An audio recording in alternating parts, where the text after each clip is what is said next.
Hello everyone, you're watching HD Books. My name is Harvey Ardinsa, and today we are taking a look at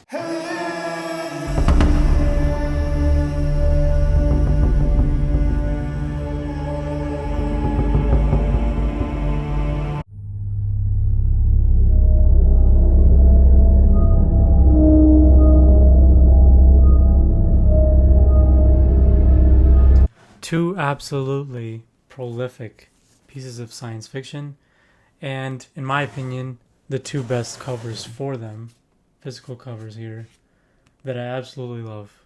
So yeah, this is the Polish Hyperion edition. So I cannot actually read this, but I just had to get it for the cover. Well, I have the copy that I actually read from behind me. I would say that with Dune, I can more easily, in my reading experience so far, see almost directly where it influenced certain things. I have been reading the Wheel of Time series for a long time, on and off kind of thing. Just because of how long it is, I find myself coming back to it and really getting into it and then kind of disappearing again.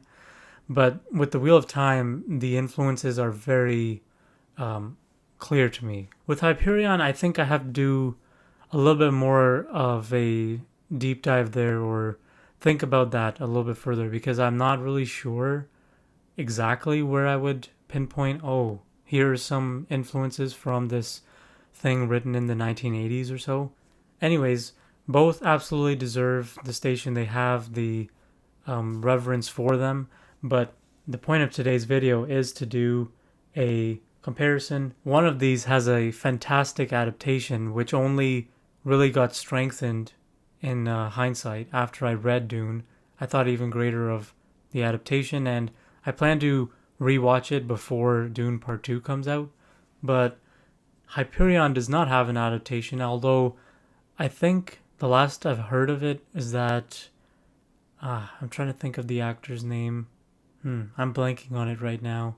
Hyperion, I don't actually think it's a bad choice for adaptation. I think parts of Dune, as we will see probably in part two, will be exceptionally difficult to adapt. Whereas Hyperion, I think for the most part, except for some certain scenes, will be challenging, just because of the more abstract nature of them. Need that critical thought or the lens behind the scenes that you get with reading characters' thoughts and so on, on the page, but you can't really translate that in a visual medium. But I do think Hyperion actually lends itself pretty well. A lot of the tales in Hyperion. So I've split this up into categories similar to how I have my book reviews: world building, characters, plot, impact, writing, and themes. But here we're just going to actually give a point or no points, or even a tie actually, for each of these categories. So it's not going to work quite the same, but it has the same categories. I'm just trying out different things with this channel at this point. I'm just seeing what works. This Versus series I thought would be a fun opportunity, and where it goes from here, we'll see. But anyways, so with world building, now the key disparity here is in the density of world building, just how much you're packing in on a given page, even in a given paragraph, between Hyperion and and Dune. So Dune takes a very slow, methodical approach to world building and introducing certain elements for an explicit purpose. At least that's how it comes across when I'm reading it. So you have these things that Frank Herbert wants to get to or wants you to think about, and slowly layering these with express purpose, not really wasting any space when it comes to that. Although it is very minimal, I'd say, in terms of how much world building there is. The quantity of world building, especially when compared to Hyperion, is quite low. That's not necessarily a bad thing at all. It's just a difference that I noticed. Hyperion is, meanwhile, feels fast-paced, very breakneck in that sort of way. Just absolutely blistering through with ideas all over the place. Hyperion takes a throw it in there and see what sticks sort of approach when thinking about, oh, is the reader going to connect to this idea or that idea?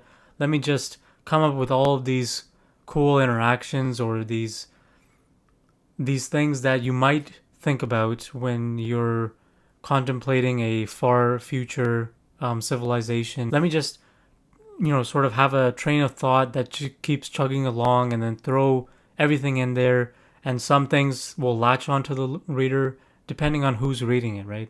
And some things won't. A lot of the ideas in this story, I do latch onto them and I remember them, but there are others that are cool in the moment but are quickly forgettable just because of how much is packed in there and how much you're really going to care about versus sort of filter out to make sense of the reading. Both of these are challenging reads, I'd say. Overall, they're not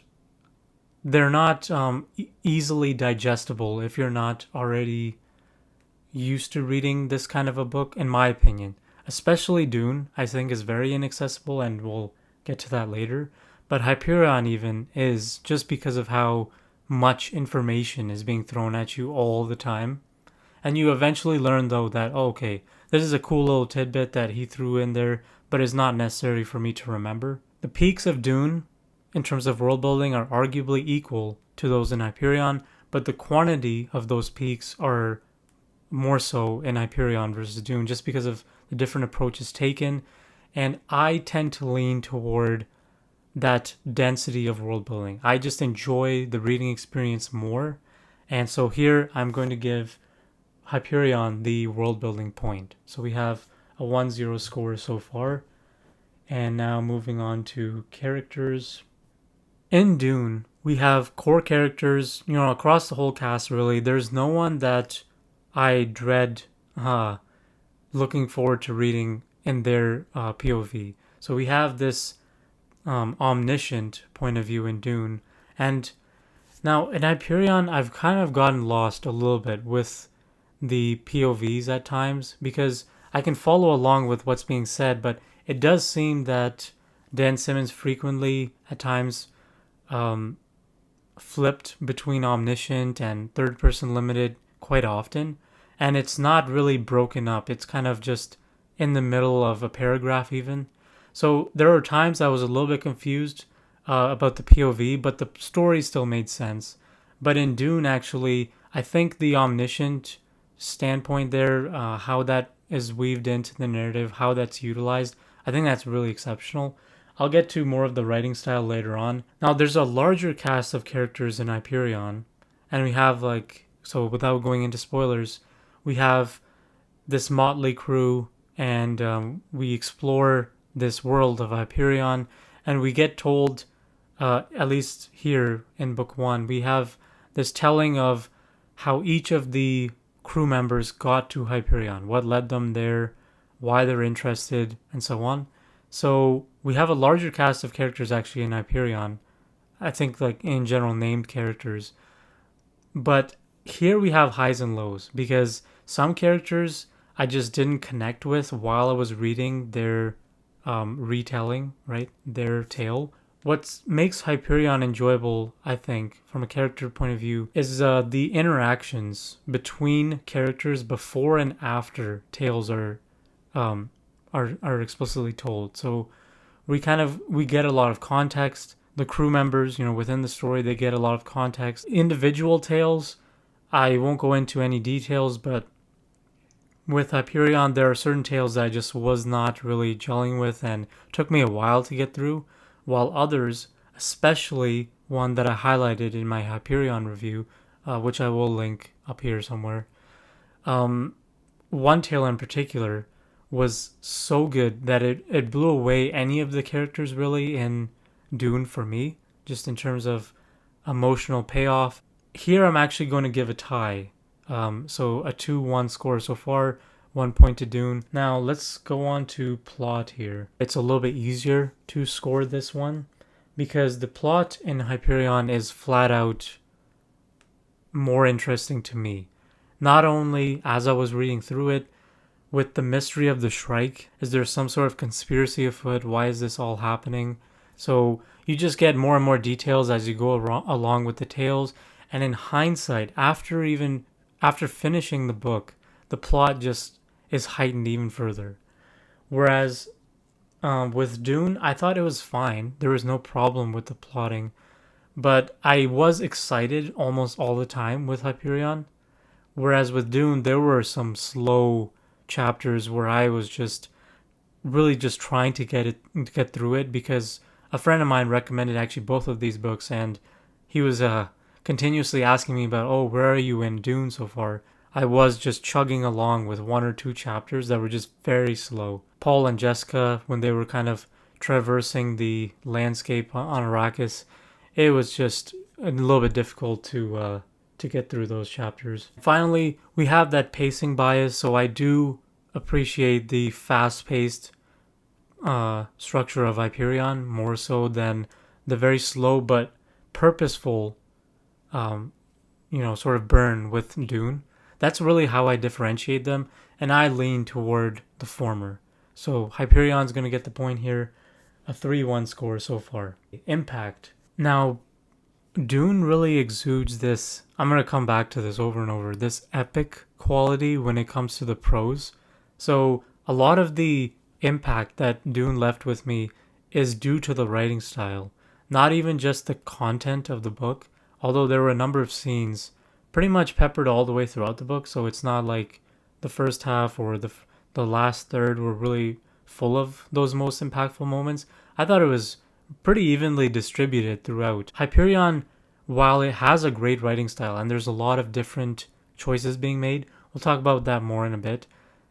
Dune is just, yeah, it's I really, it's hard to describe, but epic is the absolute moniker of choice that fits Dune perfectly. The thing is that Hyperion has the single most compelling emotional impact out of these two books. The quantity actually here, in terms of hard-hitting impact, Dune has this, just like how Hyperion had the quantity in world building.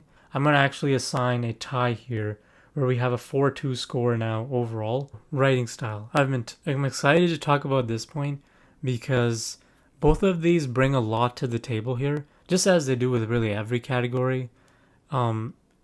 Hyperion has so many different writing styles utilized. There just feels like there's a mix that Dan Simmons tried here. All of the characters have their own unique voices. Even when they're doing their retelling, they're going through why they're here, what they're interested in. They each have their personalities coming through. But with Dune, it has this added dimension that really just has the epicness moniker to it. There's just no other way to best put it. I cannot even think of a better word for it. You can add an extra dimension to the words on the page by giving them life, by having this quality to them that just sticks with you, just how it's written, and that's what Dune has, absolutely. I'm going to give this one to Dune. Even though Hyperion is so strong, Dune's writing style is just pinnacle. Now finally, with themes. In Hyperion, the cool thing is that we have so many different themes across each of the tales. So we have our crew members, each of them kind of have their own theme to go with their tale. But it coincides, it sort of overlaps well with the overarching theme throughout the book. And it really has to do with, destiny and human will and things like human psyche. There are a lot of themes and they do work well together. Now with Dune really lays in heavy onto just a few themes. And it really comes down to, what makes a good leader? What is the nature of consciousness? And how can you almost like self-improvement to an extent, absolutely not preachy in any sort of way, just something that you can really take a lot away from Dune in terms of how to act, how to conduct yourself. I think you kind of get that really fleshed out, whereas with Hyperion, yeah, you just kind of jump all over the place. You have a lot of cool ideas and things that you can point to any given science fiction story and say, oh, Hyperion did something about that as well.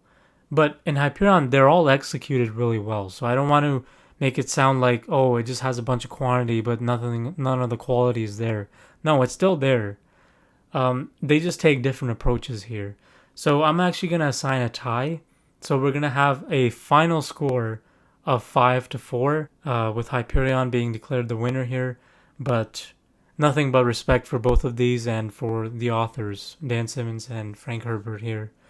Okay, so I hope you enjoyed this video. My name is Harvey Ardinsa. You're watching HD Books, and I look forward to probably a summer TBR coming up soon. All right, see you then.